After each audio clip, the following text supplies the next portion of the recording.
Sige tol, pata mo tol. Gaganong ko.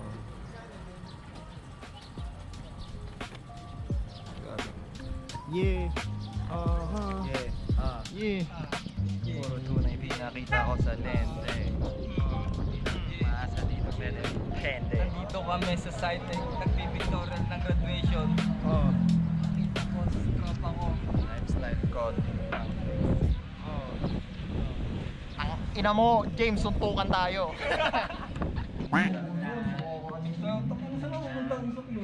Nag-evaporate sa bagay. Tignan natin kung sino nag-graduate. Sino nag-graduate. Boss, pangalan, section. Pangalan, John Lloyd Cruz. Yung putang ano mo. Kailan yun makalabas? After 10 years. 10 years. Oo nga, para maangas. Andito na kami ngayon, nagbibigay na lang bibilang mga salapi. Pakilala ka, tas anong tingin mo anong mangyayari sa'yo? Juvenal ko Nestor. Oo. Ano lang? Negosyante to. Negosyante. Dito, paikot. Pakilala, tapos anong tingin mo, anong trip mo pagkatapos nito? Oh, pakilala ka. Hi, I'm Rachel Bernal. Tangin mo, lapit ata yan! Malayo. Ano? 5 to 10 years, 12 na anak mo. Feeling ko. Nuy! Hindi, joke lang. Sana 5 to 10 years, successful na engineer na ako. Oy, engineer! Tapos sana Alsunin ang pilito ko. Nuy, mapapakasal no! Akala mo housewife ka lang ni Naka-housewife na may pera. Ikaw. Pakilala ka. Putang ina, dikit mo lang. Hindi nga na malayo yan. Pakilala ka. Sabihin mo lang, Winslet Berdan. Oh, Winslet Bernal. Tapos Sierra ano? Madre. AKA Sierra Madre. Madre na. Hindi ko alam. Depende. Tanongin nyo sino ang factory races sa kanya. Ay, putang ina. Ikaw pare. Pakilala na tol, sabihin. Pakilala, hindi nagkakasayin. Abilino Medwin. Anong tingin mo? Walang surname mo. Drag Drag lord ha? Sige kita-kits tayo. Kala mo ha? John Lloyd Kadam. 10 years. Tingin mo lang tol. Hindi, kahit ano. Yan. Yan. Tanga na, INC ka. Ikaw, Sean. Sean Kyle M. Fermin. After 10 years, siguro, may sariling bahay, nasa sariling sasakyan. Samson from Mamati, Producer na ni Betty Wap. producer ni YB. RJ Santiago, Ano? future businessman. Yun. Ikaw, Mac Joser. Sabihin mo. Diyan sir, nagbibilang ng mga salapi. Ano sa tingin mo? Hindi, ayaw. Ikaw. Tapos ka na ba? Gerald Maraig. Negosyante. Noy. Ikaw, Shane. Ako uli. Anong gagawin? Pangalan, tas 5 to 10 years, ano? Tingin mo ano ka? Tingin mo, Mga tryouts ko na to. Sabihin mo naman, trabaho ka lang habang buhay. Wala kang pangarap. Pangarap mo. Papalabas yan sa ano. Fish ko na! Siguro may trabaho. Hindi. Trabaho lang. Kaya nga. Pangarap May trabaho. May asawa na. Melak. Meron ano. Ikaw naman. Earth brand siya. Katrabaho ko na si Kastakli. Tapos ano? Gerald Maraig. Katrabaho na Sir Jet. Ako din, no? Nasa Cisco na kami.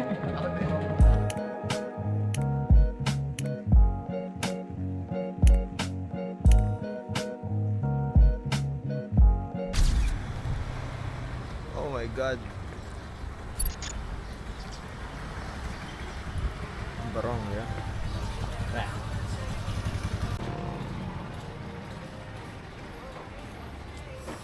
Init ya. Oh, yeah. Oh! Casual lang, casual. Teka, hindi, malupit ata nun. Pwede. Lupit. First, casual lang. Hindi ko naisip yun.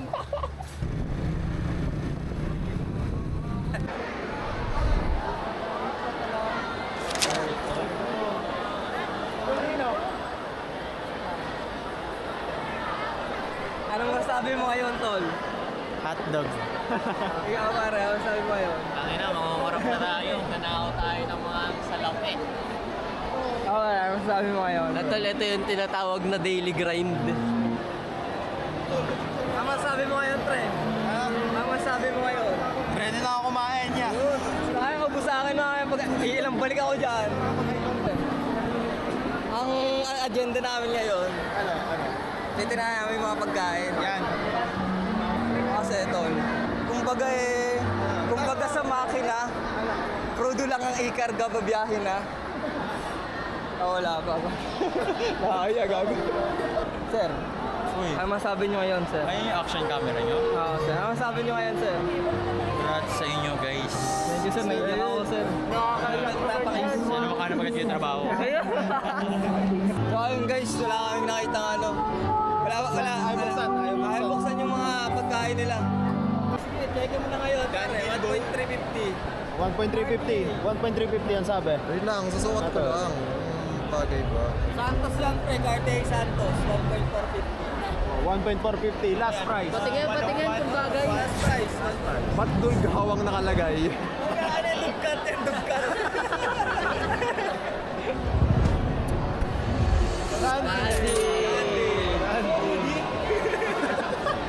Dugkat pala.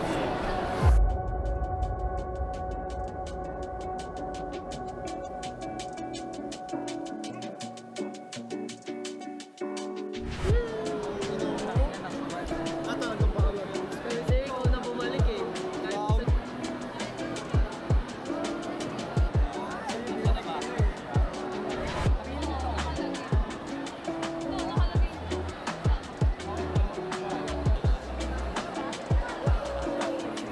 Pwede ka gumawa ng video.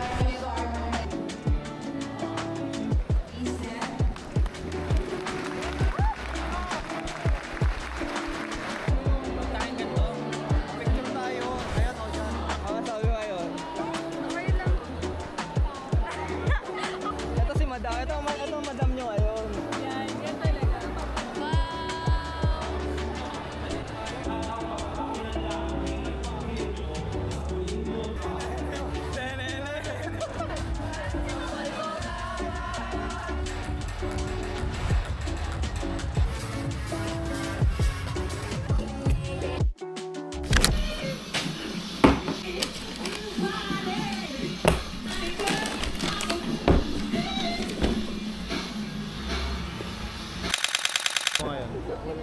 Ano?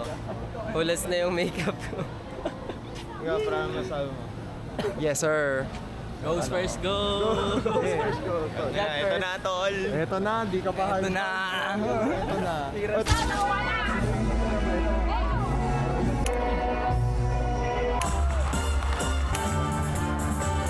sa Senado dahil siya po ang ama at dahilan kung bakit libre ang pag-aaral ng mga estudyante sa mga state university. Palakpakan po natin Senator Bam Aquino.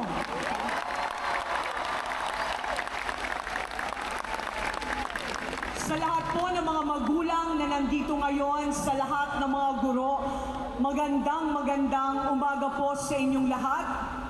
Totoo pala, ang tagumpay ay para sa mga taong matatapang at lumalaban ng patas sa buhay. Maraming salamat. Pero wait, there's more. Pwede niyo bang tingnan yung ilalim ng upuan ninyo?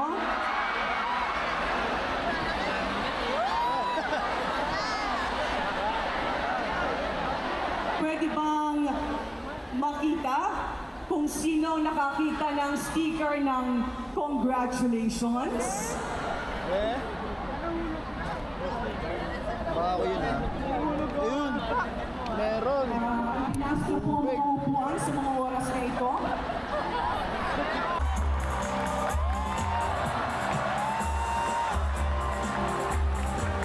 Kamusta naman mga paborito kong dangal ng bayan? Nakakatulog ba kayo ng mahimbing kagabi? Ang daming feels, ano? Nakakaba, nakakalungkot, masaya, pero mahalaga magkasama tayo ngayong araw na ito dahil sobrang halaga nito. Pwede ba palakpakan po muna natin yung ating mga panauhin ngayon? para sa paborito kong batch, syempre, hindi basta-basta. Hindi basta-basta yung inimbita natin ngayon. Diba? First time in the history ng pamantasan ng Kabuyao.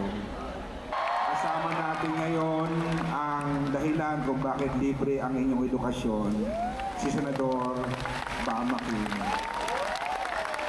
Palakpakan naman natin, siyempre, yung ating mami. Mami! Si Mami Sol Aragones. First time po, nag-attend siya ng ating graduation, di ba? Palakpakan natin ng malakas na palakpak. Siyempre, mga sarili nyo! At pinakamalakas na palakpak na may sigaw pa sa ating mga mahal na magulang! Grabe talaga, ang daming feels, pero iba talaga yung dating dito kanina. Kasi nga sabi ko, iba talaga pag paborito mo yung batch. Ibang-iba. Ibang-iba yung feeling. Isipin nyo. Kada may ulan at bagyo, kayo ang laging nakakakulitan ko. Hindi ba? Kayo rin ang mahilig mag-request na cancelin ko na yung klase. Kayo rin minsan naiinis sa akin, handang-handa na kayo mag-present, kinancel ko naman ang klase. Ay nako, talagang ganon. Kasi malimit, nauunahan natin silang mag-suspend ng klase. Ganon talaga. Kailangan nating unahin muna ang safety ng mga mamamayan. Ang safety ng ating mga dangal ng bayan. Kaya minsan, ayoko man mag-suspend, ginagawa ko na rin yun. Kaya sabi ko, eto talaga yung batch ng kukulit. Tawag sa akin, Daddy. Tawag sa akin, Pogi. Pag nag-suspend ako ng klase, nasa mall lang pala. Kaya rin yun, di ba? Kaya sabi ko, eto masarap na kasama. Kaya hindi pwede na hindi masaya. Kaya dapat mamaya masaya tayong lahat. Kung hindi nyo man matupad ang pangarap nyo, walang problema. Piliin nyo maging masaya dahil may mas magandang naka-prepare sa inyo ang Panginoon. Huwag lang kayong bibitaw. Tiwala lang po. Piliin nyo laging maging masaya. At syempre, gawin nating masaya ang ating mga magulang. Diba? Ngayon, wala tayong dapat masayahin ngayong araw na ito kung hindi ang ating mga mahal na magulang. Palakpakan po natin ang mga magulang. At pwede ba, bago naman ako umakyat doon at makipagsikahan ulit kay Senador, kasi marami tayong pinaplano sa Kabuyao. Kasi sabi ko, sarap naman ang magiging mayor ko, imbitado ko, Senador. Ang Direction Senador, na Committee Chairman, na Education. Mas maraming programa to para sa mga susunod na batch natin. Kasama ko si Mami Sol. Sobrang sipak nito, ang dami. Tatlo kami magtutulong-tulong sa mas magandang programa natin sa edukasyon ng mga kabataan. The 98 candidates for the degree in Bachelor of Science in Computer Engineering. With all the rights, privileges, as well as the duties, obligations, and responsibilities thereunto. Appertaining. Congratulations to all of you graduates.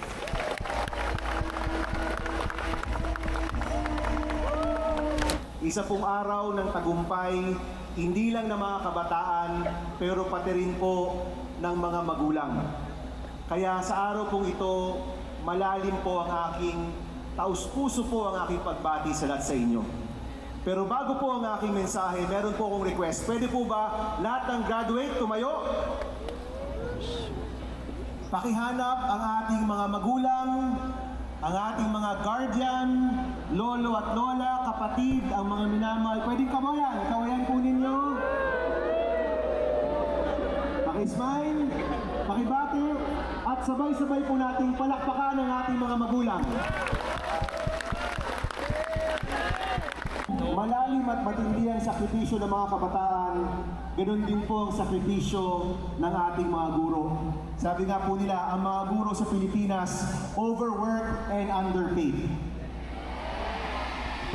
Ang pinakamalakas na palakpakan para po sa mga bida sa araw na ito. Dahil po sa inyong sakripisyo, sa inyong dedikasyon, sa inyong pagpupuyat, pagod, paninindigan. Yan po ang mga dahilan kung bakit po kayo nandito ngayon. Palakpakan po natin ang graduating class of 2026. Congratulations! Ano po ba ang isang tawag sa graduation? Hindi po ba araw ng pagtatapos? Pero sa English, ano pong tawag dito? Commencement exercise. Ano po ba yung Tagalog ng commencement? Hindi ho ba pagsisimula? Kaya parang nakakalito. Ano ba talaga ang araw na ito? Isa bang araw ng pagtatapos o isang araw ng pagsisimula? Siyempre po ang sagot dyan, parehas. Lahat ng pagtatapos ay isa ring pagsisimula. Ang mga graduates po natin, merong pinagdadaanan. Ako rin po, merong pinagdadaanan. Meron ding pagtatapos na kailangan banggitin at meron din pong pagsisimula na kailangan banggitin. Sa loob ng isang buwan, nagtapos at nagsimula muli ang aking pagiging chairman ng Committee on Basic Education. Sa loob ng isang buwan na yon, kahit tinanggal po tayo sa posisyon, hindi po natapos ang laban para sa dekalidad na edukasyon sa ating bansa. Dahil ang posisyon po maaaring magtapos, ika nga po ni Governor Sol, pero yung pagmamahal sa bayan, yung laban para sa kabataan, yung laban para sa dekalidad na edukasyon, para sa mas magandang kinabukasan, yun po tuloy-tuloy, hindi po nagtatapos. Pero hindi lang po yan, kayo pong mga graduate at ako po na nakaupo po sa Senado, ganun din po ang ating bayan. Kailangan na rin po nating magsimula muli sa ating bayan. Hindi madali pero kailangan, hindi mabilisan pero posible. At hindi yan kaya ng iilan lang pero kaya kung sama-sama po tayo. Ang panahon po ngayon, magulo talaga.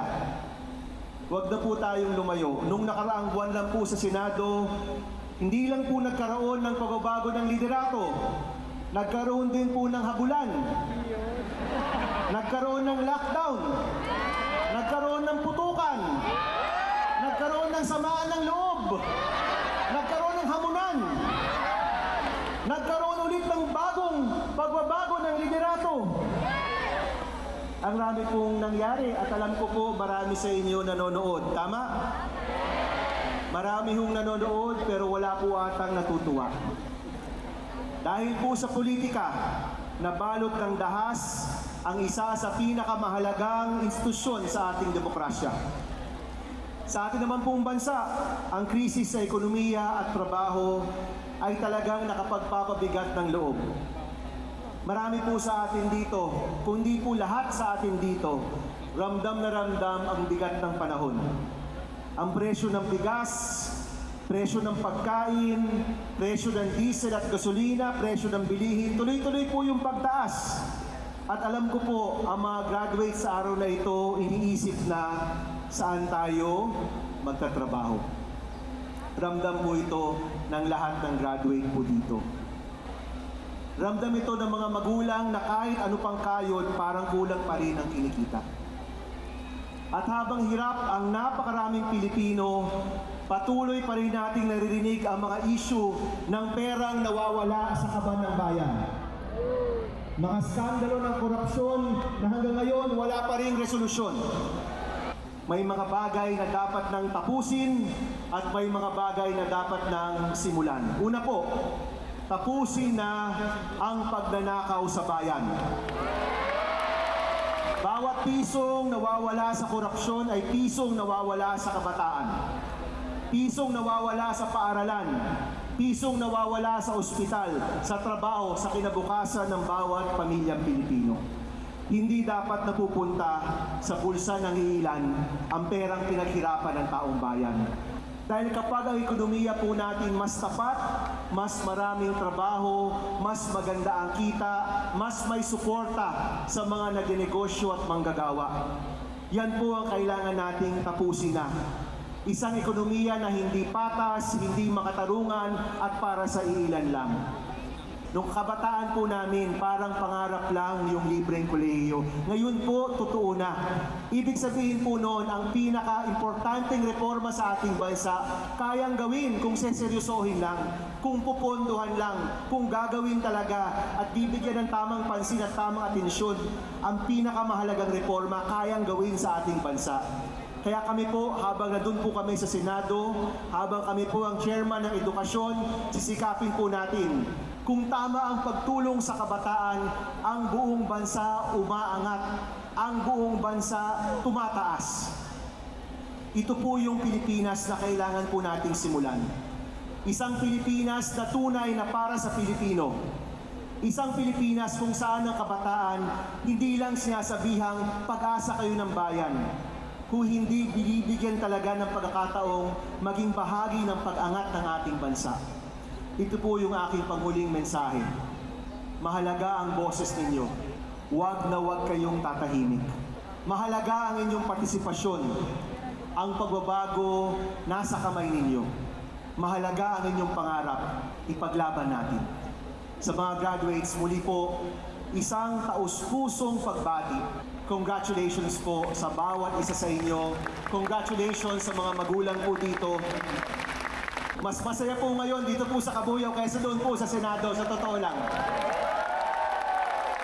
Kayo po yung nagpapatunay na ang trabaho po namin sa Senado merong saysay.